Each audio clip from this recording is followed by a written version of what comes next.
the little museum on the archaeological site of Nineveh, the ancient Assyrian capital.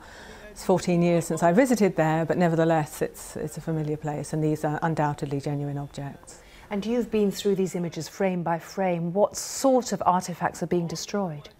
So there's a mixture on the site. Some of them are objects from the ancient Assyrian capital dating from the 9th century to the 7th centuries BC. So at the end of the video, for instance, we see these enormous winged bulls which typically stood in the gateways to the city and to the palace. So we see them in Western museums too, but these are the only ones visible on the site and therefore accessible to local people. We've seen them being smashed to pieces.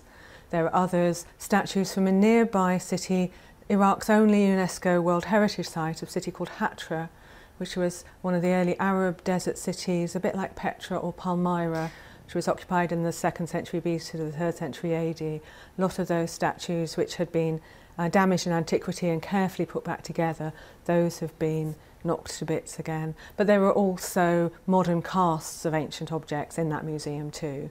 It's so hard to look at these pictures. It must be heartbreaking for you, knowing of their significance. It's heartbreaking for me, and I'm thinking too of my colleagues in Mosul itself, my archaeology colleagues, my university colleagues, for whom this is their lives, and they must be watching this, seeing their whole lives being smashed to pieces, and my heart bleeds for them far more than for me. Obviously, the people who are doing this are doing it to have this effect on us, but are they motivated by the need to smash any other culture? It's completely that. There are two things going on here.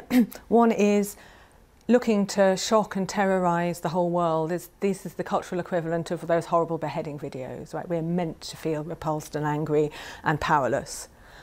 But more importantly, it's targeting the people of Mosul itself. They feel very passionately, many of them, about their ancient history. They're very proud of the fact that Nineveh was the capital of an enormous empire centuries before Greece or Rome. It controlled all of the Middle East, a lot of the Mediterranean.